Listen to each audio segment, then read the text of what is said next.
제가 목사 안수를 받고 첫 설교를 어떤 본문으로 해야 될까 고민이 참 많았습니다. 어 그래서 목회자들이 많이 하는 고민이라서 저도 계속 고민하다가 내가 신대원에 들어가서 첫 설교문 썼던 그 본문이 어떤 말씀이었지 하고 제가 컴퓨터를 뒤져봤는데요. 오늘 제가 준비한 그 본문 말씀이 제가 처음 제 생에 태어나서 처음으로 썼던 그 설교문의 본문입니다. 그리고 그 컴퓨터 안에 들어있던 그 설교문을 딱 읽는데 와, 정말 내가 이렇게 훌륭한 설교 말씀을 썼을까 하는 그런 마음이었으면 좋았을 텐데 제가 중간 읽다가 말았습니다. 아, 어떻게 이렇게 정말 말도 안 되는 설교문을 썼지 하는 생각이 들었는데요. 그런데 오늘 이 설교문 본문을 정하면서 이제 막 목사 안수를 받고 처음 시작하는 저에게도 너무 필요한 말씀이고요. 그리고 우리 성도님들에게도 이 말씀이 정말 중심을 잘 잡고 앞으로 신앙생활을 하는 데 있어서도 꼭 필요한 말씀이겠구나라는 마음이 들어서 오늘 이 본문을 정해 봤습니다.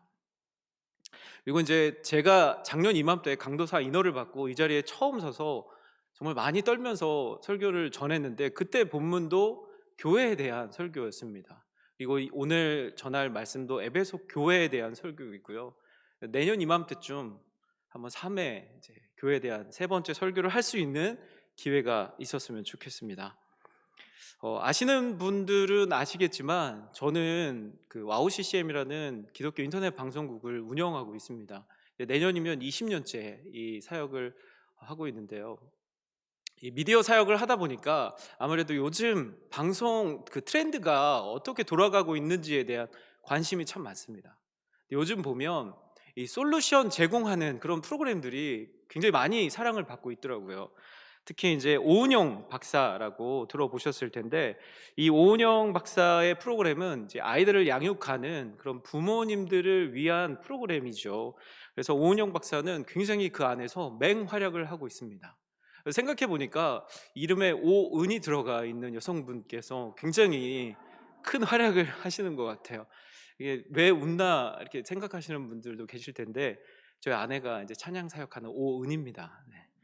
그래서 오은 씨께 이제 또 이 설교를 들려 드렸더니 너무 좋아하셔서 꼭 이 이야기를 해 달라고 해서 제가 빼놓지 않고 말하고 있습니다. 자, 이 오은영 박사의 프로그램 보면요. 일반인들은 그냥 흘리고 지나가 버릴 만한 것들을 아이들의 행동들을 딱 캐치해서 저 행동이 왜 저렇게 될 수밖에 없었는지를 설명해 주고 어떻게 해야 저 행동 아니면 저 행동 때문에 이 아이가 잘못되는 길로 가는 것을 막을 수 있는지에 대해서 정말 전문적으로 잘 처방을 내려 줍니다. 그리고 이제 부모님들은 그 처방에 따라서 어려운 과정이지만 열심히 그 처방에 따라서 노력하면 아이가 이제 어느샌가 그 잘못된 버릇들, 버려야 될 것들을 잘 버리고 이제 잘 성장하게 되는 그런 결과를 낳게 되고요.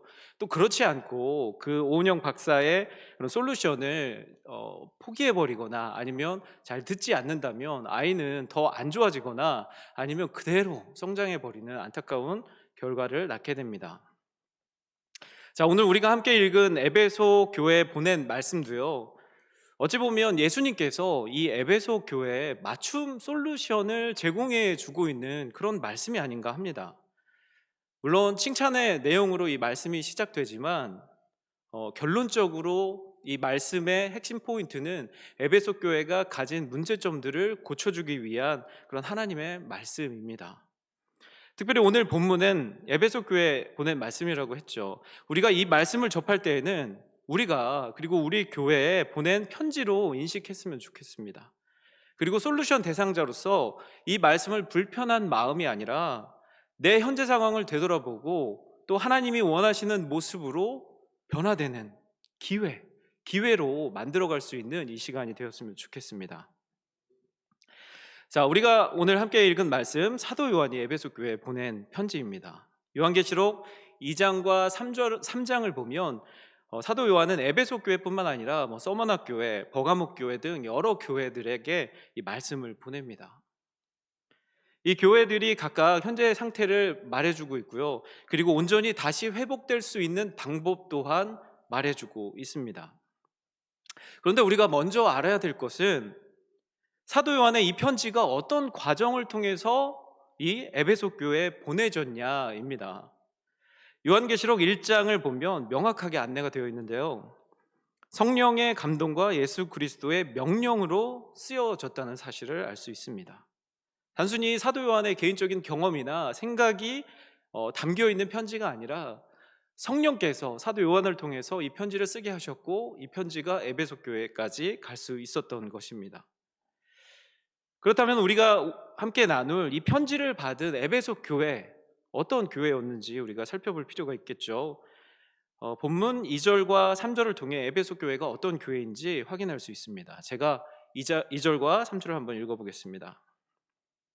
내가 내 행위와 수고와 내 인내를 알고 또 악한 자들을 용납하지 아니한 것과 자칭 사도라 하되 아닌 자들을 시험하여 그의 거짓된 것을 내가 드러낸 것과 또 내가 참고 내 이름을 위하여 견디고 게으르지 아니한 것을 아노라. 먼저 내가 내 행위와 수고와 내 인내를 알고라고 말하고 있습니다.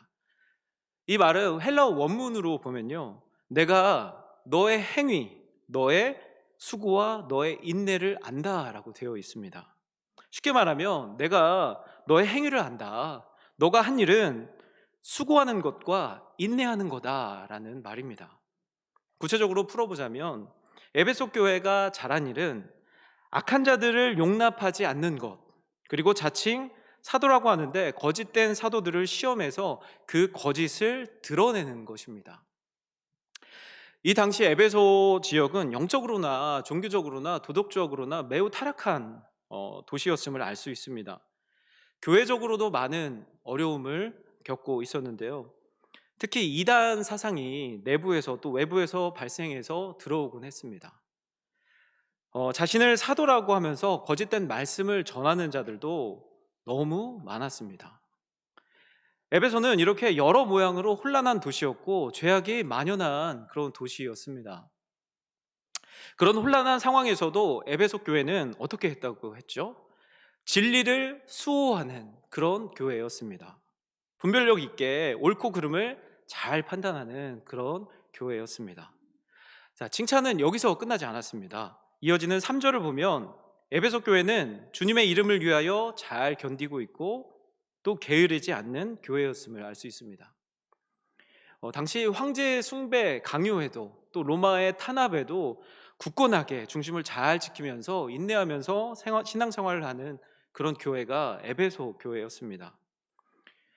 자, 여기까지 보면 에베소 교회가 아주 훌륭한 교회이고 하나님께서 매우 기뻐하실 교회의 모습이라고 여길 수 있습니다. 정말 저런 교회가 요즘 얼마나 있을까 하는 그런 부러움도 갖게 되는 교회입니다.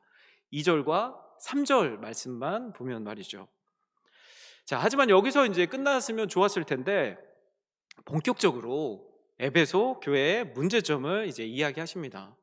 방금 전까지만 해도 잘한다, 잘한다 이렇게 소리를 듣다가 이제 급 변하면서 본격적으로 이제 본론으로 들어가는 상황인 거죠. 자, 이런 형태 경험 여러분들 해보셨나요? 저는 이제 아이가 셋입니다. 그것도 아들만 셋입니다. 7살, 5살, 2살 이제 세 명의 아이를 키우고 있는데 이제 첫째하고 둘째가 어느 정도 크다 보니까 본의 아니게 아이들을 훈육해야 되는 상황에 놓일 때가 있습니다. 그때 제가 되도록이면 이 방법을 사용하려고 하는데 먼저 아이들이 가진 장점을 먼저 이야기해 주고요. 그 다음에 아이들이 고쳤으면 하는 부분들을 제가 설명해 줍니다. 이렇게 이야기하면 어떤 효과가 있을까요? 그것을 듣는 입장에서 또 말하는 사람이 자신이 잘 되기를 바라는 마음에서 조언하고 있다는 것을 알게 되고요. 그로 인해서 마음이 열리고 행동으로 이어질 확률이 높아집니다. 우리는 누구나 나의 잘못을 지적받으면 좋아할 사람이 없습니다. 때로는 나를 지적하는 그 자체가 기분 나쁘기도 하고요. 또 한편으로는 나의 잘못된 부분을, 잘못된 모습을 잘 알기에 누군가가 그것들을 정확하게 지적하면 이제 그게 더 짜증나고 싫을 때가 있습니다. 하지만 알아야 할 것은 이것이 에베소 교회에 대한 애정이고 회복을 원하는 아버지의 간절한 마음이 담긴 그런 사랑의 표현이라는 겁니다. 변화를 간절히 소망하면서 맞춤 솔루션을 지금 에베소 교회에 전달하고 있는 거죠.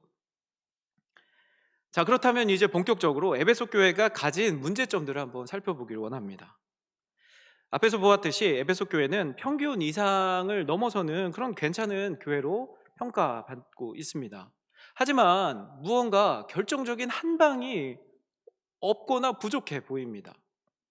아니, 이 한 가지를 버린 것처럼 이야기합니다.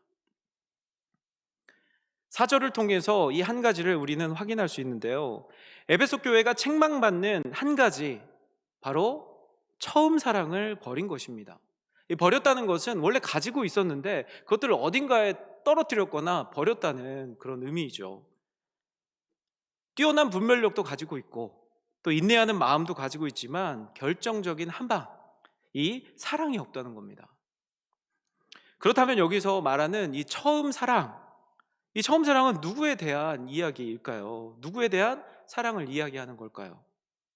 몇몇 학자들은 너의 처음 사랑을 버렸느니라, 이것을 하나님에 대한 사랑이 줄어든 것으로 해석합니다. 하지만 요즘 보다 많은 학자들은 이 문구를 서로에 대한 사랑으로 이해하고 있습니다. 2장 6절의 니골라당의 행위에 대한 미움과 2장 4절의 사랑의 부족함을 강하게 대조시키는 것을 볼 때 후자를 포함하고 있음을 알 수 있습니다. 뭔가 열심히 있게 일은 하는데 그 안에 사랑이 없다는 겁니다. 사랑. 실제로 제가 비슷한 경험을 한 적이 있는데요. 청년 시절에 제가 섬기던 교회에서 어느 날 주일날 청년부 예배 중에 굉장히 큰 사건이 하나 벌어졌습니다. 청년부 예배가 한창 진행되고 있던 중에 이제 청년부 교역자 한 분이 저 뒷자리에서 수상한 남성 한 명을 발견한 겁니다. 예배하는 내내 옆구리에 이렇게 가방을 끼고 무언가를 이렇게 찍는 것 같은 그런 모습을 보았다고 합니다. 그래서 이 교역자분이 이상하게 여겨서 그 남성에게 가서 어디서 오셨냐 물어봤습니다. 그때 그 가방을 메고 있던 남성은 뭐라고 하냐면, 사실 저는 MBC PD죠. PD입니다. 신천지와 관련된 취재를 하고 있는데 이 교회에 신천지 신도 2명이 추수꾼으로 들어와 있어서 그 명단을 확보하고 취재를 하러 왔습니다 라고 말하고 있더라고요. 실제로 2007년 방영된 PD수첩 신천지 편을 보면 이제 저희 예배 드리는 공간 그 모습이 나오고요, 저희 뒷모습도 나옵니다. 제 방송을 탔네요, 생각해 보니까. 그렇게 그 PD수첩 PD를 통해서 청년부에 잠입한 그 추수꾼 자매 2명을 찾을 수 있었습니다. 놀라운 사실은 이 두 자매 모두 2년 넘게, 한 명은 신입부서 부장으로, 한 명은 셀 리더로서 활동하고 있었습니다. 굉장히 치밀하게 그 안에서 활동을 했다는 것을 알 수 있죠. 이제 결국 이 두 자매는 도망치듯이 교회를 나갔습니다. 그리고 큰 피해 없이 이 사건이 일단락 되는 것처럼 보였습니다. 그런데 문제는 이제 그 뒤부터 생겨나기 시작했습니다.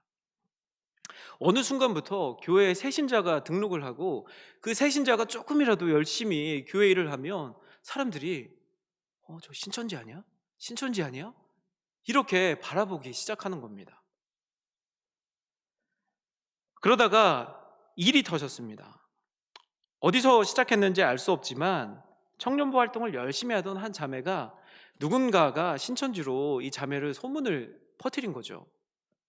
사람들의 수군거림과 이상한 눈빛을 이 자매는 참고 참고 참다가 결국은 견디지 못하고 교회를 떠나고 말았습니다.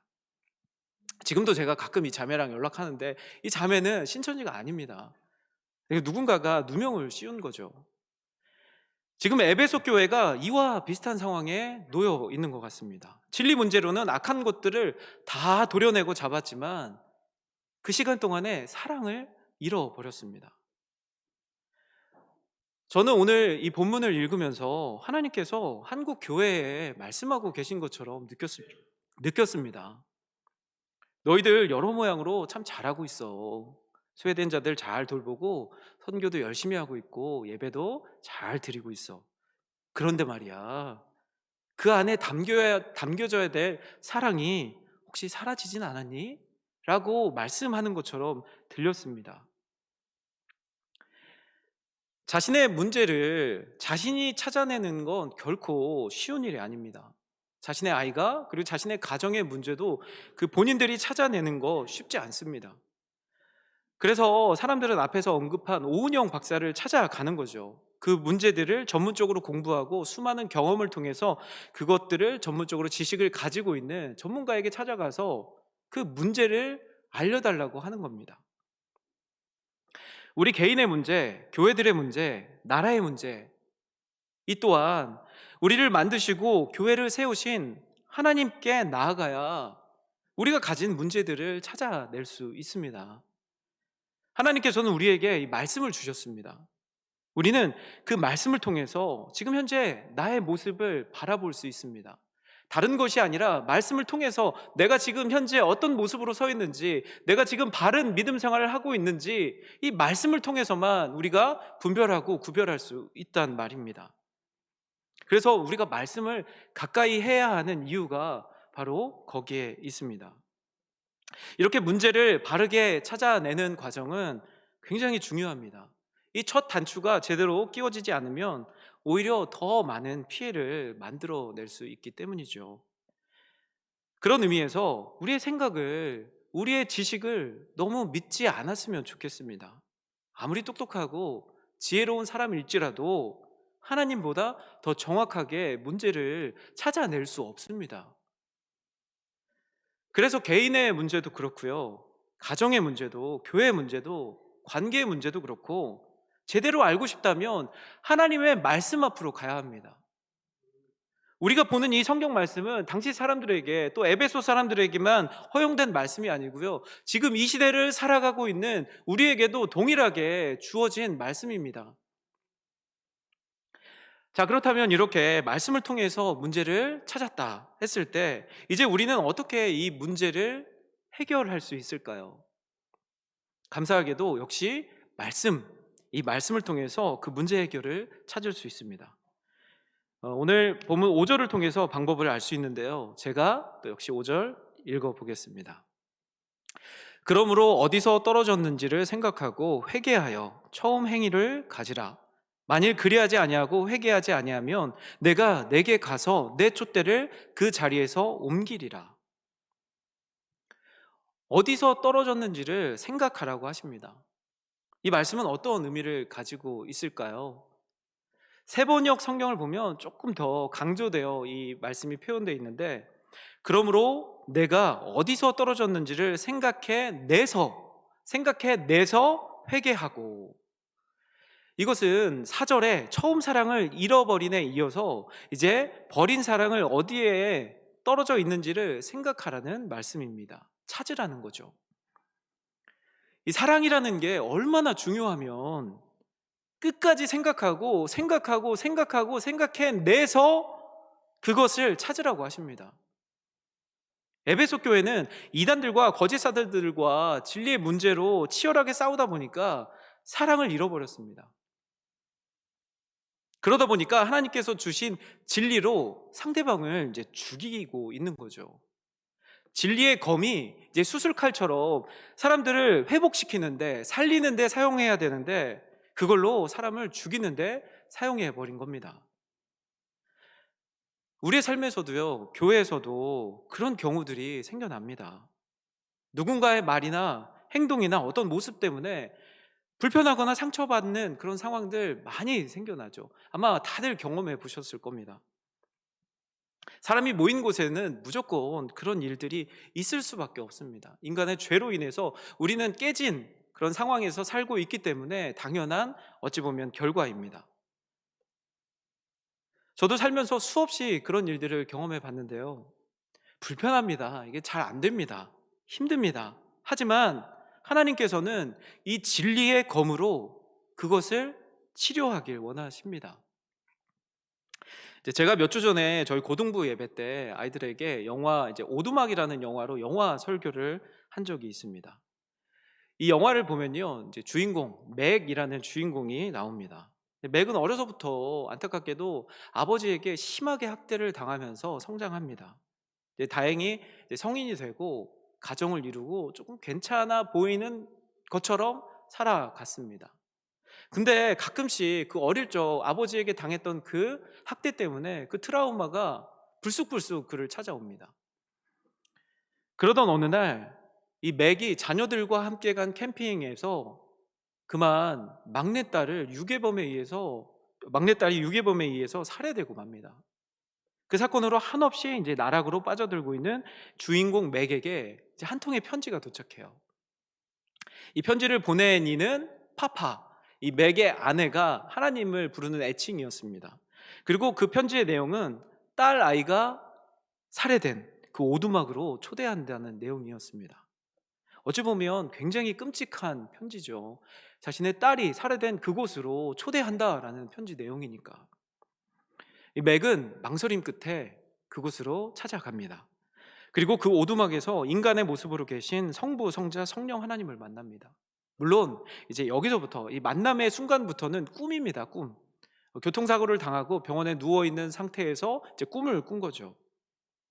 자, 그렇게 그곳에서 성부, 성자, 성령 하나님을 만나고 같이 시간을 보내고 또 그분의 사랑으로 점차 어릴 적부터 받아왔던 상처, 또 아이를 잃었던 그 부모의 마음에서 갖게 되는 그 상처를 치유받게 됩니다. 그때 제가 굉장히 인상 깊게 봤던 장면이 하나 있는데요. 자신을 어릴 적부터 학대하고 괴롭혔던 그 아빠를 용서하는 장면입니다. 이 과정에서 하나님께서 맥에게 어떤 장면을 보게 하셨냐면, 바로 자신을 학대하던 그 아버지도 어릴 적 그의 아버지에게 똑같이 학대당했던 장면이었습니다. 하나님을 만나고 그 안에 사랑이 들어오니까 그 장면을 보고 맥은 아버지를 향한 증오의 마음을 거두게 됩니다. 그리고 아버지를 극률한 마음으로 바라보게 되죠. 그리고 용서를 합니다. 아버지를 껴안으면서 용서하게 됩니다. 제가 신대원에 들어갔을 때 교수님들께서 한결같이 하시는 말씀이 있는데, 이 성경을 읽을 때 문맥을 잘 파악해야 된다라고 막 주구장창 말씀을 하세요. 귀에 못이 표현이 맞나요?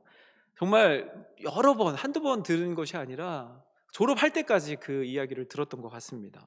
이게 무슨 말이냐면, 어떤 성경 구절을 바르게 이해하기 위해서는 그 구절이 속한 단락을 이해해야 하고요, 그 구절이 속한 장을 이해해야 하고, 그 구절이 속한 성경, 뭐 창세기면 창세기, 마태복음이면 마태복음, 이 성경을 제대로 이해해야만이 그 구절이 갖는 진정한 의미를 제대로 알 수 있다라는 말입니다. 근데 보니까요, 사람을 볼 때도 이런 문맥이 필요한 것 같습니다. 앞서 말한 누군가의 행동이나 말, 어떠한 문제 때문에 어려움을 겪게 될 때 바로 이런 문맥이 필요하다는 생각을 해봅니다. 이 오두막의 주인공 맥은 자신의 아버지가 폭력적인 사람이 될 수밖에 없었던 것을 그 아버지의 삶의 문맥을 보고 알게 됐습니다. 그 후에 이제 증오의 마음은 용서로 변하는 것처럼, 우리도 누군가의 잘못된 행동이나 말, 어떠한 상황, 그 상황에서 막 상대방이 믿고 어떻게 해주고 싶고 그럴 때 우리는 그 사람의 문맥에 대한 이해가 필요하지 않을까 싶습니다. 저에게는 가장 친한 친구, 요즘 말로는 베프라고 하죠. 이 베프가 한 명 있는데, 이 고등학교 때 친구입니다. 이 친구와 친해진 계기는, 이 친구가 다니던 교회에 제가 무언가를 도와주면서 이제 가까워지게 되면서 이제 친한 친구가 됐습니다. 근데 이 친구에게는 한 가지 약점이 있습니다. 막 욱한다고 하죠. 이 분노를 잘 조절을 못합니다. 30년 가까운 이제 친구니까 그동안 저에게 얼마나 막 욱욱했겠습니까? 제가 이제 인상은 이렇게 파이터 권투 선수 인상을 가지고 있어도 제가 마음이 굉장히 여립니다. 그래서 이 친구 때문에 정말 이 관계를 끊어 말어. 연락을 막 안 해보기도 하고. 그렇지만 좀 극률한 마음이 들어서 계속해서 이 친구를 만났습니다. 그런데 20대 중반쯤에 어느 날 이 친구가 저에게 누군가에게 처음 말하는 거야 라고 하면서 자신의 성장 과정을 이야기해 줬습니다.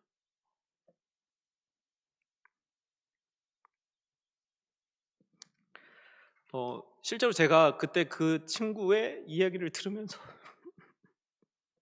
그때도 많이 울었거든요. 우리 성도님들이 충격받으실까 봐 제가 감히 그 얘기는 못 하겠지만, 제가 아는 사람 중에, 제 주변 사람 중에 가장 불우하고 어려운 환경에서 자란 친구입니다. 어 그런데 그 친구의 그 어릴 적 아픔을 듣고 나니까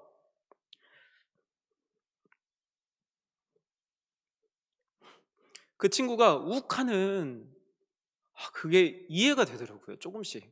'아 그래서 그랬구나. 그래서 나에게 그렇게 욱했구나. 분노를 그렇게 조절을 잘 못하는구나.'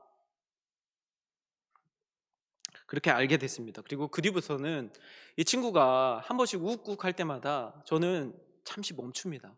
가만히 듣기만 합니다. 그리고 그 친구가 이제 말을 다 끝내면 그때 제가 지금 이 상황에 대해서 다시 그 친구에게 설명을 해 줍니다. 그러면 이 친구는 한결같이 제가 하는 그 이야기를 잘 들으면서 특유의 이렇게 표정을 쭈뼛쭈뼛한 표정으로 저에게 사과를 합니다. 이게 욱하는 사람들의 특징이죠. 금세 후회하는 거. 그리고 인제 그 이야기를 들은 후부터 저는 이 친구를 저희 가족 공동체에 들어오도록 도왔습니다. 저희 부모님도 저희 누나도 여동생도 이 친구의 그 삶을 알고 난 뒤부터는 그 친구를 따뜻하게 대해 주기 시작했습니다. 뭐 저희 가족 여행을 갈 때 항상 이 친구 부부와 자녀들이 같이 가족 여행을 갔고, 저희 집에 대소사도 항상 같이 합니다. 지금은 이제 저희 부모님이 둘째 아들로 삼으셨고 가끔 연락이 와요. 저보다 저희 집 상황을 더 잘 압니다. 그래서 그 친구에게 저희 집 소식을 들을 때가 많이 있습니다.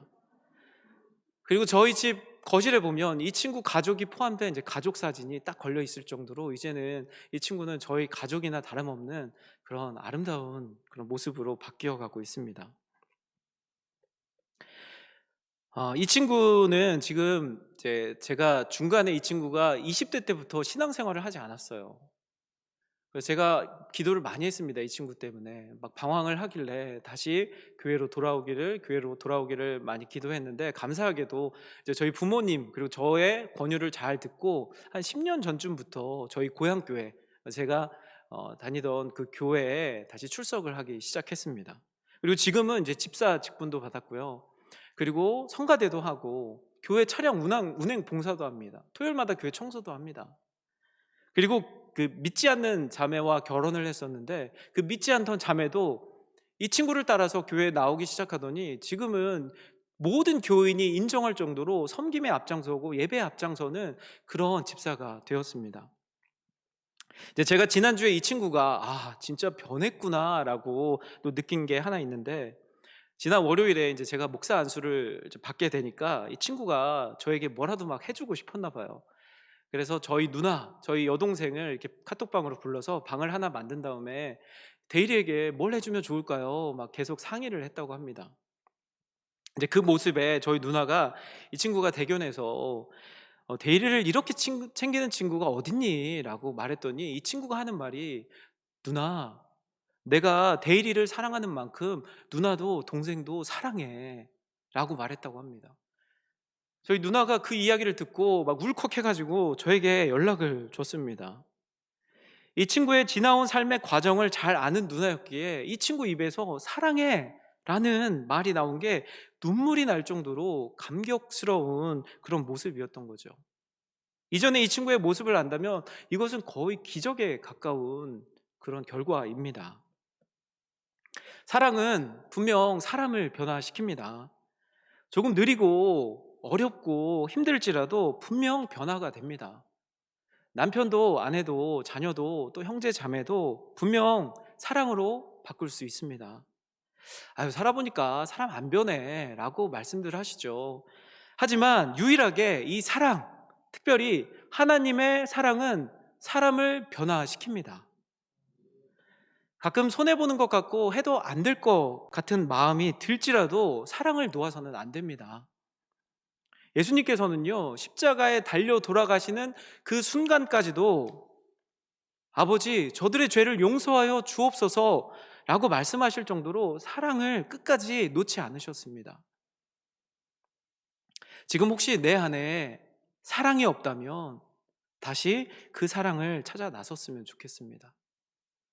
가끔 이 찾는 과정이 어려우니까 대충 그냥 '대충 끝내버리자. 빨리 후다닥 해치워 버리자.'라고 생각하시는 분들도 계실 겁니다. 왜 그러냐면 힘들고 어려운 과정이니까, 또 때로는 긴 시간이 소요되는 그런 일이니까. 실제로 앞에서 말씀드렸던 오은영 박사의 솔루션을 포기하는 그런 부모들이 있습니다. 굉장히 얻기 힘든 기회인데 그 기회를 포기해 버리죠. 왜 그러냐면 다시 처음 사랑의 그 자리로 돌아가는 게 너무 어렵기 때문에, 힘들기 때문에 포기해 버립니다. 하지만 진정한 사랑의 회복은 오늘 말씀을 통해서 알 수 있듯이 버린 그 자리로 다시 돌아가는 겁니다. 그리고 그 사랑을 다시 찾아야 되는 거죠. 저는 본문 5절에서 어디에서 떨어졌는지를 생각하고 회개하여, 여기에서 이 회개하여라는 말이 계속 눈에 들어오더라고요. 이 회개한다. 회개한다. 일전에 고등부 설교 때 제가 삭개오 이야기를 했던 적이 있는데, 그 삭개오 이야기가 딱 이 회개한다, 회개한다 이 내용 안에서 떠올랐습니다. 어느 날 자신의 마을에 예수님이 오셨다는 소식을 듣고 삭개오는 예수님을 만나기 위해서 찾아갑니다. 그리고 예수님을 만나죠. 예수님께서 삭개오에게 뭐라고 말씀하시죠? 오늘 내가 너희 집에 묵어야겠다라고 말씀하십니다. 이때 삭개오가 예수님에게 어떤 말 하는지 기억하시나요? 뭐라고 말하냐면, 주님, 제 재산의 절반을 가난한 사람들에게 나눠주겠습니다. 그리고 남의 것을 속여 얻은 것이 있다면 4배로 갚겠습니다 라고 말합니다. 쉽게 말하면 재산을 그냥 다 내어놓겠다는 의미입니다.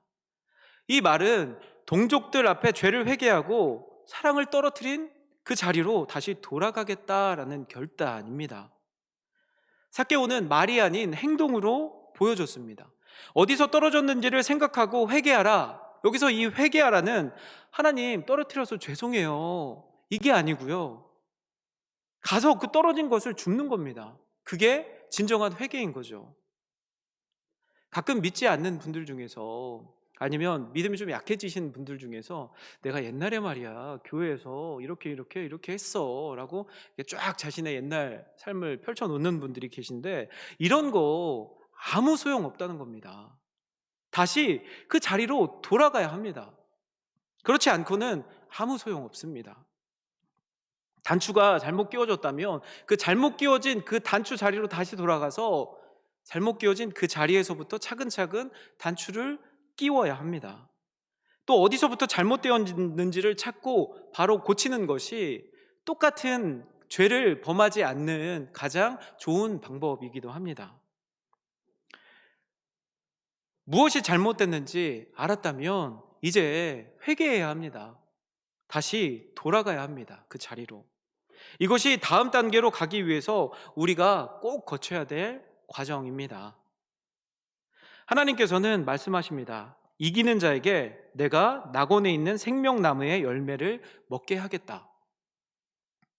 이기는 자는 처음 사랑을 회복한 자, 첫사랑을 잃지 않도록 치열하게 싸우고 있는 그런 사람들을 말합니다. 이들에게는 하나님께서 낙원에 있는 생명나무 열매를 주신다고 하십니다. 아담의 범죄로 인해서 차단된 그 생명나무의 길이 회복되고 단절되었던 그 하나님과의 관계가 이제는 회복될 것입니다.